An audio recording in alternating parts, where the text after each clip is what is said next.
And we're in it. What's going on, my man? We are live. Hey, good things. How are you? Good. We got our first father. We're doing a first. I guess I did a fishing tournament last weekend or 2 weekends ago, but me and Thomas are doing a 1K this weekend farm run around like a little like petting zoo. No way. Oh, that's cool. He's pumped. So He's like doing it with his two cousins. His uncle's doing it too, and his grandfather's doing it too. it's like a three-legged race style. Yeah, it's gonna be that. He's gonna get about 20 yards and be Daddy pick me up. So Dragging we'll the see rest how of the way. yeah. Is that a How's cool everything? place? Somewhere outside with a lot going on? Yeah, there's like cat. He's pumped about it. There's cows, there's donkeys, there's horses, Yeah. there's yeah. And we just got a new grill, so fired up. Fired up for that. I have to get on your level.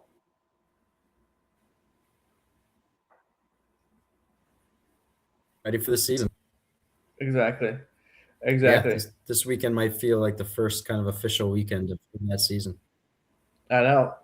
Now, do you do your steaks on the grill irons, or do you do like the whole cast iron in the grill and baste it, butter baste it? Because I look at those YouTube recipes and they look Just good. You know what I'm talking about? no, if I'm grilling it just yeah.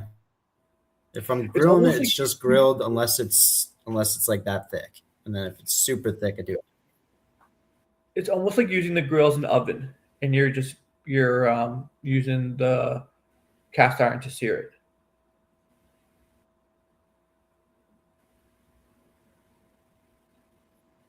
Are we spotty? Yeah, if I heard you right, it's just a matter of how thick it gets. And if it gets too thick for just the grill, then I'll mix it up. Okay. But that's rare. That's rare circumstances, I should say. I was gonna say that's a great pun. Yeah. Okay, let's get into this week's book, Killing Jesus, Bill O'Reilly. Hit you with a little synopsis, but I'm feeling like a lot of people know this story. Um, Here we go. Yeah, it's been told once or twice.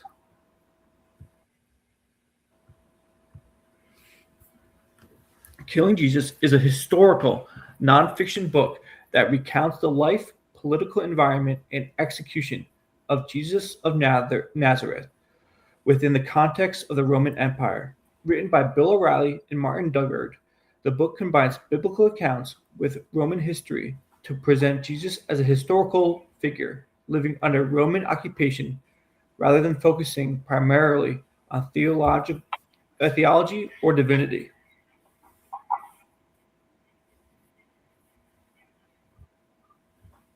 Yeah, that's spot on. I think the reason I like this book is because uh, it's historical more than anything else, or at least it tries to be historical more than religious or anything like that. It is. I love this book. I thought this book was so good. This might be a top three Yeah, book really. I've read. Yeah. Well, it's We did killing England already, right? we did not. We've not done any Bill O'Reilly. We've not done any killing. So this is our second killing book. No, we haven't done any. Oh, okay. So I'm confusing it with what we did, which was 1776. But yes, I thought this book was so interesting, knowing the story of Jesus and knowing, you know, the story of Good Friday and the resurrection and Easter and the whole. Not, I mean, I try my best to know all the biblical accounts. I'm not an expert by any means, but the historical context with Herod's son, uh, yeah. the all the different characters, Pontius Pilate. What's the main? Oh my gosh! I just like there's just so many great characters that you hear in Bible, like going to church and I going Caiaphas. Yes, that's who I was thinking of. And I obviously, have you seen Passion of the Christ? yeah. That movie is so good. Yeah, And I way was back like, in high school. I feel like Yeah. that, like if you've gone to church more or less, if you have some understanding of the Easter story, if you've seen Passion of Christ and you read this, you have like such a good context of like the basis of this story, which is a foundational piece of Western civilization. Yeah, the big piece of it for me is the political environment that it was in. So going all the Tiberius, way oh, up so good, to so good.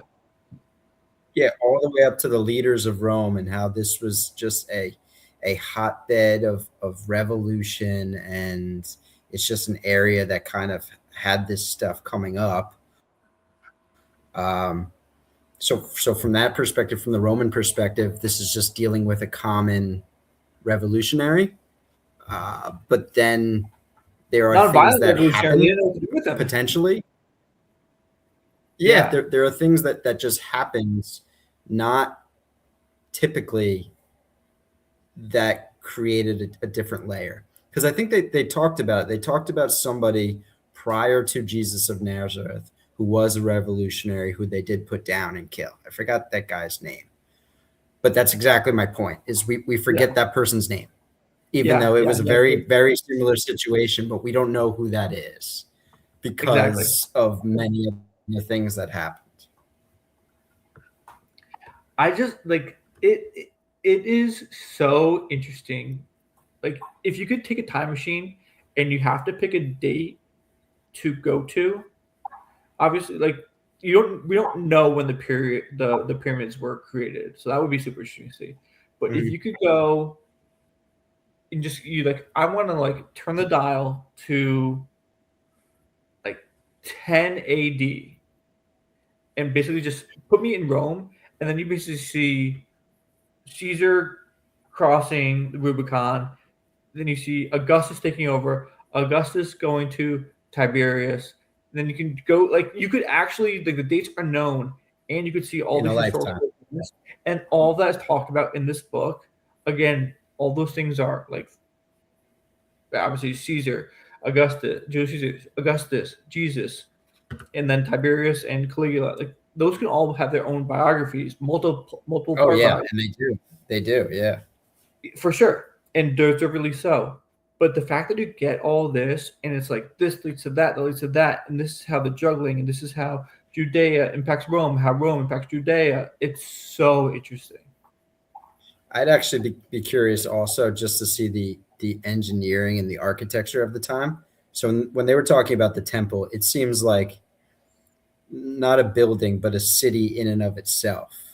So where they Mm-hmm. have to go, the Jews have to go once a year for the Passover, whatever it is. Yeah, When they yeah, go there, when they talk about the different halls and the alleys and the teaching places, it looks like maybe a stadium. I don't even know what you can compare it to. More than a castle, it's probably closer to, yeah, I don't know, Vatican City maybe. yeah. Like a A hall, larger scale like the White Vatican House with like City. different wings, like the East Wing, the Yeah, West maybe the Wing. White Like House. Yeah,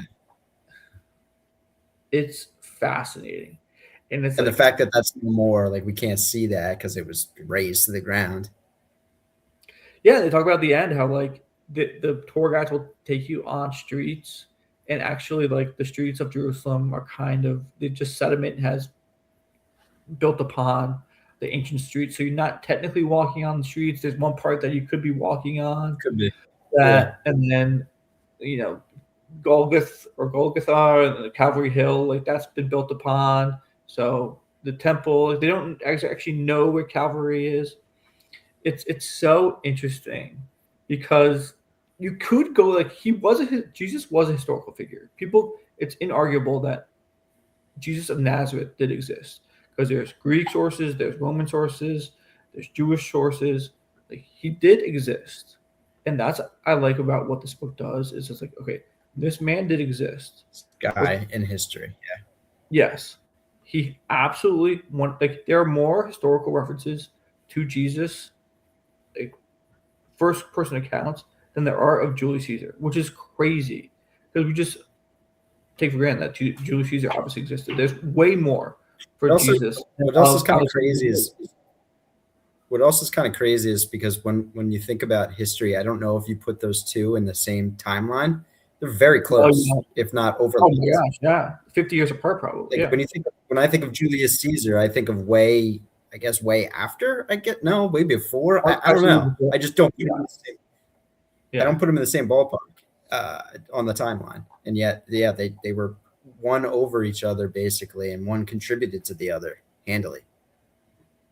Yeah, I mean, just incredibly, like, you know, that hypothetical, like, if you could have 4 dinner guests, who would you pick? Yeah.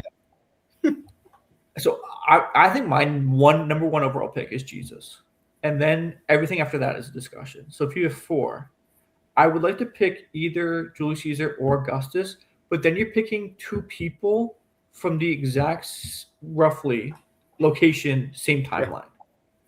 Yeah. But they're just so same blood to our history. Same blood too. Yeah, that it warrants, like, that's a valuable pick to take the 2 people. You've all of history, all of like Earth to pick from, and you pick 2 people from the same timeline, same, again, rough location, like the Mediterranean. But I think it's a valid. They were kind of making the case at the end of it also, as in terms of a historical context. He's up in the top 3, top 5, however you want to call it. He's Jesus of Nazareth is in the top of the list of historical figures. Oh, he's one. You think who else would be? Yeah. Who? Okay, yeah, all right. I think he's one. This is. I would share the same. You're right. I mean, I think Genghis Khan is in there. We lost that episode. I can't find it anywhere. But maybe in terms of historical effect, so long-term effects of a lifetime, Genghis Khan had a pretty big one. Yeah, I think Genghis Khan's in the minimum top 10, but probably he's in my top 5. And then I think you could argue both Julius Caesar and Octavian Augustus are in there, because Julius Caesar kind of ended the Republic, created and then Augustus established the empire, which is crazy. I mean, they're just in succession. And then, I mean, I don't know enough about like Charlemagne or, I think Alexander the Great's in there. I mean, probably have to put Churchill. You have to put someone from Churchill, Hitler, FDR. You got to put someone from World War II in there.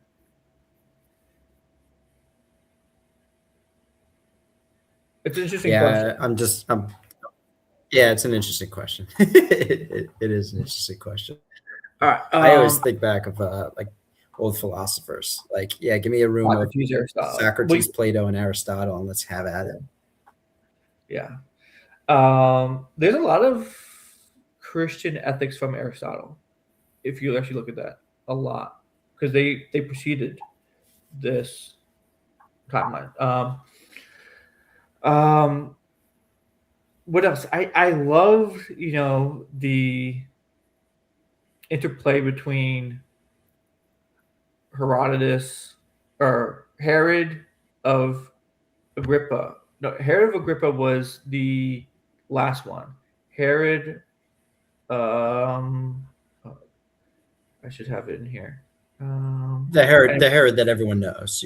There's Herod everyone knows is Herod of Christmas, who killed the 2-year-old babies. Right. And then there was his son or grandson, who was the Herod of Jesus' adulthood, who killed John the Baptist. And I actually it's like Game of Thrones. They're all named Herod. Yeah, I want to say it was grandson, but whatever it was in that same line. So killed John the Baptist in a crazy story of Antipas, and Pontius Pilate handed Jesus to Herod of Antipas. Herod of Antipas was like, I don't want to kill this guy. No one wanted to kill Jesus. Yeah, because he was nonviolent and he wasn't doing anything.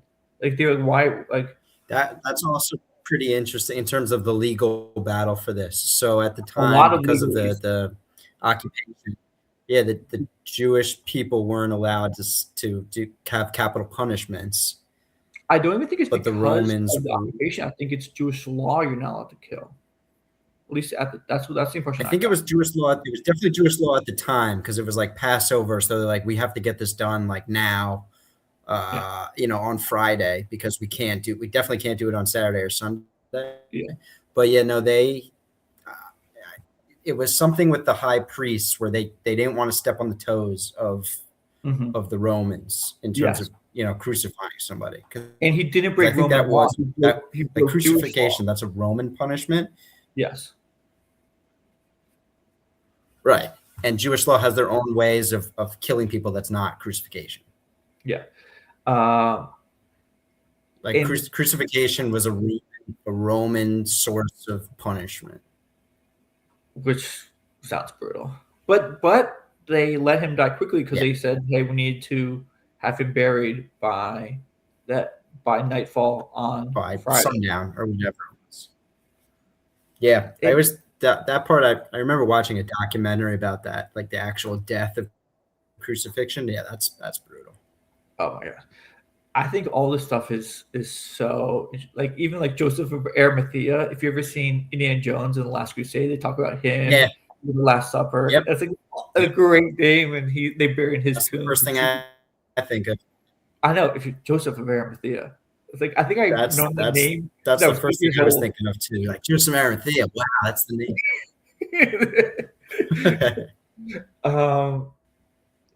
So how much did you learn from this book, or how much did you like, or more just recontextualizing, improving upon what you know just from Sunday school and going to Easter Mass?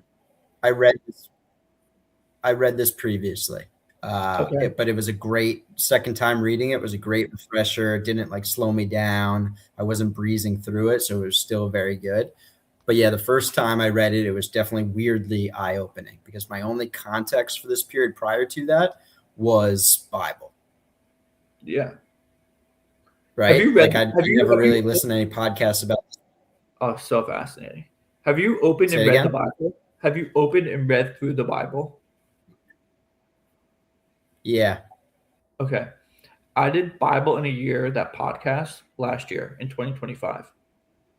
So like they take you through the entire Bible. So that helped. And I think I also have read More Than Carpenter, which was helpful. And then I've like listened to podcasts. I just like last year I went like because I was listening to the Bible every day, I went on like a huge Jesus kick in like an historical figure kind of like sense. Like so basically on that kick, did you get a lot of what was in Killing Jesus? I knew a lot more than what I would have if I didn't go through.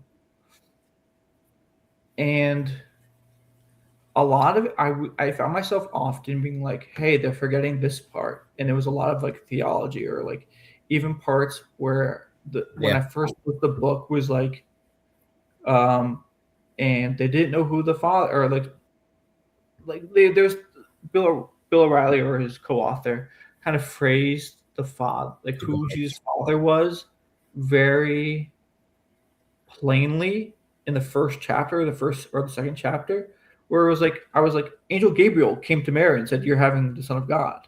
Like she knew who, right. And I was like, that's clear. Like why aren't they saying that? But then I was like, oh, that kind of sets the tone that like they're treating this as a historical figure with very little mysticism or anything like theology. Yeah, it's hard because to say anything is. They rely on the four Gospels. It's also hard to say anything is fact, but I think they got as close to fact from that period as you could find is probably anyone else. And a lot of the facts, which I thought were interesting, comes from like the Roman documentation of things. Mm-hmm. I definitely so it's not just word of mouth spreading, like the Roman actual documentation of these events. Do you know? I just thought of this right now. They kind of Michael Lewis'd it a little bit, like they just put them. They put a lot of narrative into this nonfiction story, where it's like the palm trees swaying in the autumn breeze or in the spring breeze, and it's like they're putting the reader in first century Judea, Jerusalem, Nazareth, They did a good Galilee. job. They did a really good job of that, I think. Yeah, but that stuff is Yeah, because obviously again, I think they were trying not in the they're Bible. trying Like, to pull away from the religious story. Yeah, they're trying to pull away from the religious story and try and keep it historical. yes, with also using the four Gospels and the New Testament as historical sources. That's part of the history. I Using mean, both. that is part of the history. Yeah. Yeah. So I would say like that like I was like they missed this. They totally missed this. And then that kind of like set me like took me out of the book for like a page and a half, and then I kept reading. I'm like, okay, they're really treating this as again like historical figure, and then like they addressed Jesus' miracles as like word spreading through the crowd around the atmosphere around Jesus. And I was like, oh, like one of my favorite Jesus passages, I'll just read it now, or like New Testament passages, is the wedding at Cana, like when he turns water into wine, because it shows Jesus's hesitancy. And I was like, um, on the third day, a wedding took place at Cana in Galilee. Jesus' mother was there, and Jesus said to his disciples, um, and Jesus and his disciples had also been invited to the wedding. When the wine was gone, Jesus' mother said to him, "They have no more wine." "Woman, why do you involve me?" Jesus replied, "My hour has not yet come." His mother said to the servants, "Do whatever he tells you." It just shows Jesus, because this is going to be Jesus' first miracle, is turning water into wine. And now it sets him on the path of being crucified. Yeah. Like, I just think that's so interesting. Like, obviously, he's God, so he is all knowing. And obviously, he knows he has to. It just shows such a great juxtaposition of like man and God in the same being, of like, I've not yet gone on this path yet. I've not yet accepted doing the crucifixion, but yes, I am doing the crucifixion. I just always think that's like holding man and God in the same entity is perfectly displayed in that passage. Well, I like what they did in the book, because if you kind of read between the lines, I wouldn't say that they're not poking fun at it, but at the same time they're saying like this could be exaggeration. We say these things happen, maybe not. Did he really turn fish into loaves and fish and to feed 5,000? I don't know, but a lot of people said he did. It was a lot of that. If you read between the lines, it was, hey, we're 2,000 years past this. People weren't taking videos and filming all these things happening. Yeah. They were kind of talking about it and exaggerating it, and maybe he was fueling that fire. Yeah, one of the things that I take away from it from the historical context, and he must have been the greatest orator of all time. Yeah, so in terms of like rallying a crowd and spreading, maybe not what he wanted, but spreading, knowing what he was doing. Because I did think he knew what he was doing, because they said that he studied the scripture, he knew the Old Testament, he knew the pieces where they talked about the Messiah. And I think he was just a world class orator in terms of his speaking for that. Yes, he's definitely. He's not advertising himself as Messiah, and he was like, do not, like, this should not be, like, when he turns over the money tables, like, this is unacceptable in my Father's house. He doesn't say, I'm the Son of God, and he says, like, but that what you're hearing is like, wait, so is God your Father? And then or like when Pontius Pilate asks him, like, are you that would have been that's who you say I am. And so a lot of people who criticized or who think Jesus wasn't the Messiah or wasn't God, is like, he never said himself, he never said, I am God, bow to me, or I am God in human form. He said, like, I'm Son of Man, and Son of, like, okay, who is the Son of Man? Like, the guy who created man, I am the Son. But the question is, did he not say that because he was humble, or did he not say that because he knew if he says that, it's the end of the road? Then the high priests and the Jews can come in and he's done for blasphemy at that point. Yeah, I always took it as like, um, I guess I always was like, why didn't he say like, I'm the Son of God, like I am God in human form. I've created this world. Follow these rules. Like this is like morality. This is how you treat someone. Golden rule. But now reading this book, I was like, oh, maybe he was wise to not say, because then there's a political world that he was in. his ministry ends in 1 week. Yeah, there's a Because political world where if he said one thing, it's done. Yeah. Correct. So Yeah, that was pretty like the historical context adds a ton to the story. yes, it adds a lot, and that's why I think this book is so cool. And you're like, okay, this is like the political world that Jesus existed in. I also like John 3:16, like God so loved the world that he gave his only son. Um, that is written by it's like written by John, like in the Gospels, like to the reader. It's not attributed to a quote that Jesus had, but they said that Jesus said it. Like it was like interesting how they kind of described that because it's a famous passage in the Bible. Like God so loved you that he sent me. I forget how they did it in the book. I was like, oh, that's like they take some artistic license, which I don't know. You have to. But they try not to, or when they do it very respectfully and very conscientiously. So when they do, I'm like, okay, that's cool how they did that. Like they're trying to recreate how this man would have lived and how he would have preached and how he would have existed. And I thought they did a really good job the whole time. I think in the fine print, or maybe in the preface to the book, or maybe afterwards, I think they said something along the lines, this is not a substitute for your religious text. This is not, about faith or anything like that. I do think they said something about that somewhere in the book. Yeah, and I don't think they're trying to. I think it's just such a great companion to what you know. And if you just read this, you have no background knowledge of the Bible. Whether you read the Bible first and then this, or this then the Bible, they're definitely great complements. They're not substitutes. Yeah, I also think you could read this as if you're a person who doesn't believe in Jesus as the Christ, the Messiah. I think you could definitely still read this book. Oh yeah. I mean, he's just looking at this as a historical character. If you want to be like, hey, learn about how Western civilization was created, this is a very good book to get you on the path.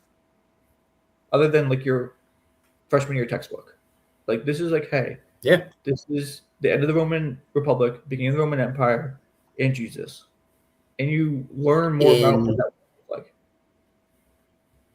in Palestine, in Judea, a very important area, hotbed area of revolution. Obviously, not like right next door to Rome, but an ancient area that had these new rulers, and obviously has ramifications to this day and going forward. Yeah.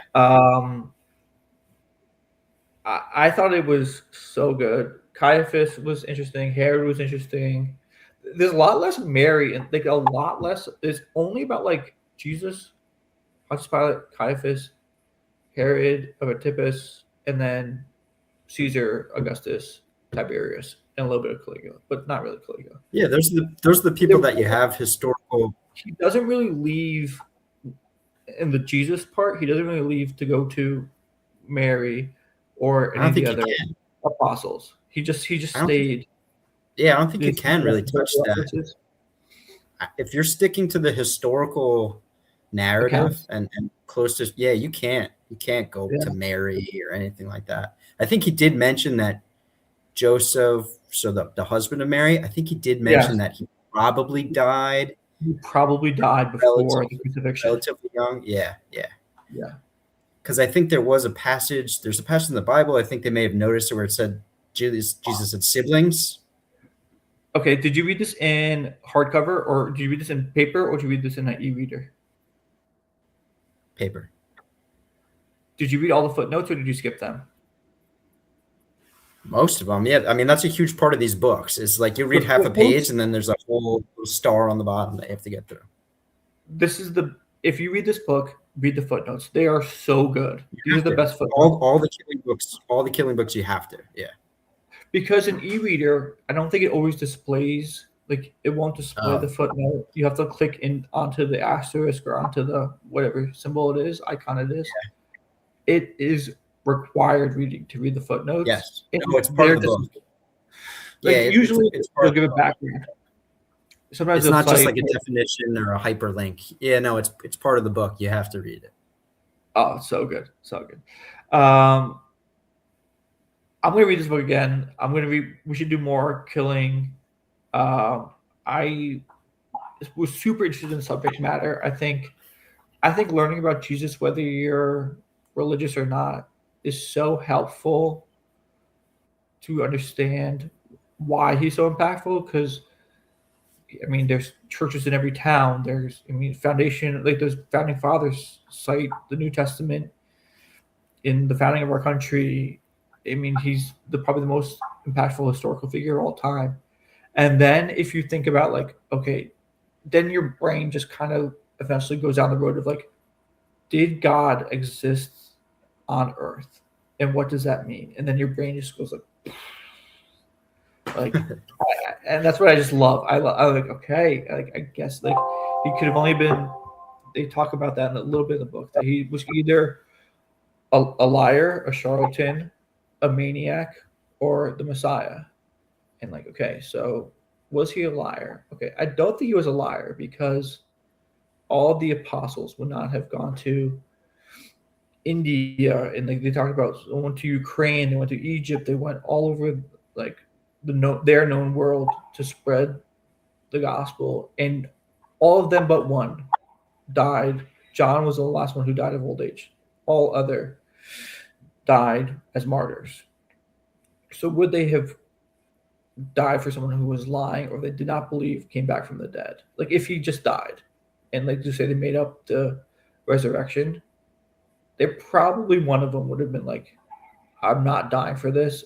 This is, we made this up, or this isn't a true thing. Like, they died in horrific ways for something that they believed in. So, and I don't think he was a maniac because he was too cunning with his words and too intelligent with retorts, and how a lot of the Pharisees tried to trick him and how to approach like certain, obviously like he was without sin cast the first stone, like all these rendered to Caesar's what is Caesar's and God unto God's. Like that doesn't, those aren't the words of a maniac. So if you eliminate those two, and then the only option you're left with, I mean, is that he's a Messiah. And like, okay, and like then you start to consider, okay, he might have been, and then you're like, okay, if he might have been, let me learn more about that.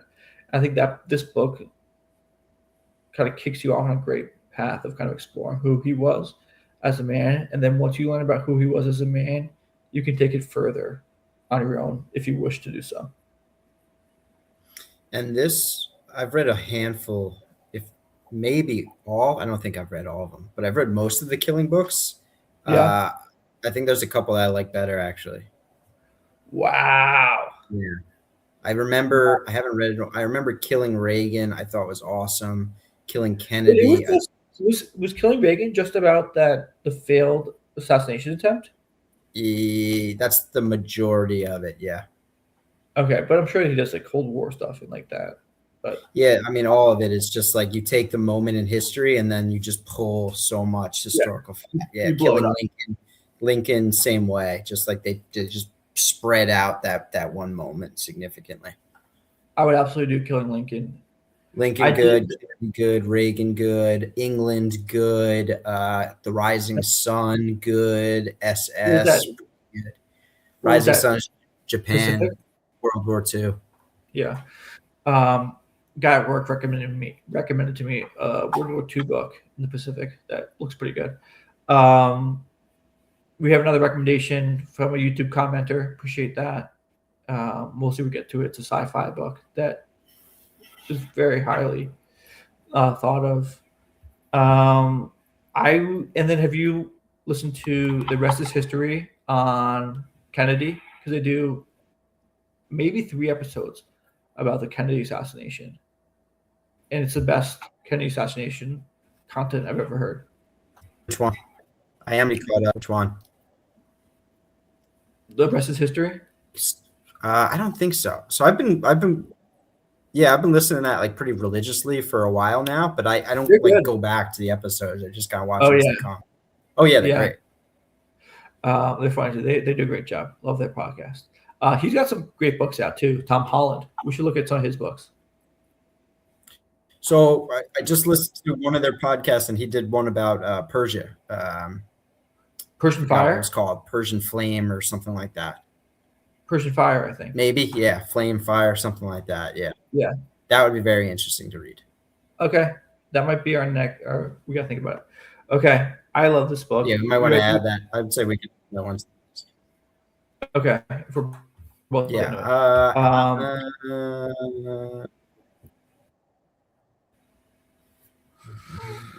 I was 8.2. 8.2. Okay, so should we be critical? Yeah. What do you like about it? Anything you think about it?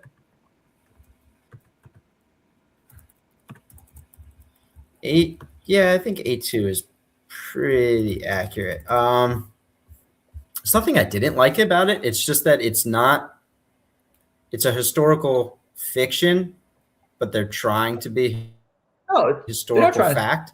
Everything we've talked about so far is I don't think they're trying to say it's fiction. They're trying to be factual or to find facts from the period. They said historical fiction. No? Historical fiction is like... I thought in the summary that you read before, it said taking a piece and making it up. Isn't the synopsis that you read to start this off, didn't you say historical fiction? Historical nonfiction. It says Killing Jesus is a historical nonfiction book.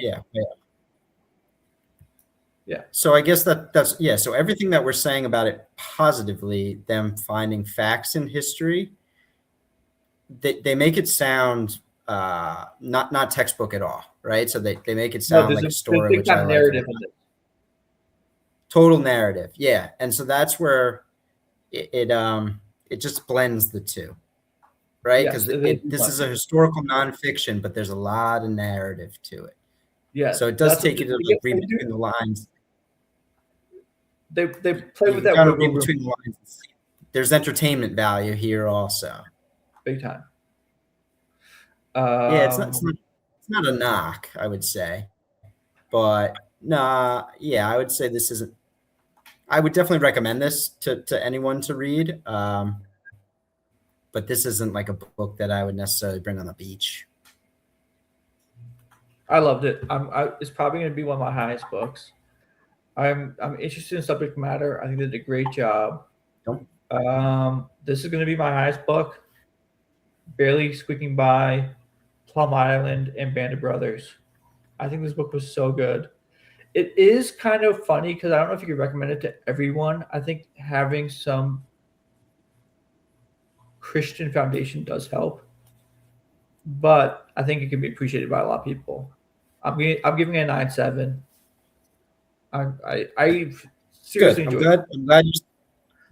I'm glad you saved room at the top, because if we do another one of his, I'm curious if you like it better. Because I remember specifically, it's been a long time, but I remember specifically liking a few of the other ones better. If we do Killing MLK, I've read Hellhound on His Trail, which is about James Earl Ray by Hampton Signs, and that's very much like following the killer of MLK. So I know a lot about that, roughly. All right. That's it for me. Yanks are in a lull. Knicks are killing it. You want to do a little Knicks? You want to do Knicks Minute? I could do a Knicks Minute. At the start of the season, if they didn't get to this point, it would have been a huge disappointment. The way the season went, the playoffs lined up, you hoped that they got here, but you didn't expect it. But so now that we're here in the Eastern Conference Finals, I just bring myself to the start of the year where we were here last year. If they didn't get here, it would have been a bust. And people would have said the coach should have been fired. So as exciting as... Don't pop champagne is what you're saying. they've had an amazing 6 games. Yeah. Granted, they're in a row, so I'll give them that. But no, this is exactly where they should be. They've been the better team for a while. The next play will be the play. I like it. That's great. Great next minute. Lando, thank you for the next minute. Next book is The Cartel. Viewer recommended that. That's book 2. Right. Yeah, the second of Domino's series. Yep. And then we have Along Came a Spider. And then we have to see if we want to do White Fang in the Age of Wood, or if we want to get into, I think by then, Red Rising might be up for me at the library. So we want to see how we can play that. I can do Red Rising anytime. Maybe we might want to throw in a golf book. It is golf season. We might want to throw in a golf book in there. Let's. What's the other book you wanted to? We said golf book, and then what's the other one you just mentioned? That we both. I've got a couple that we could.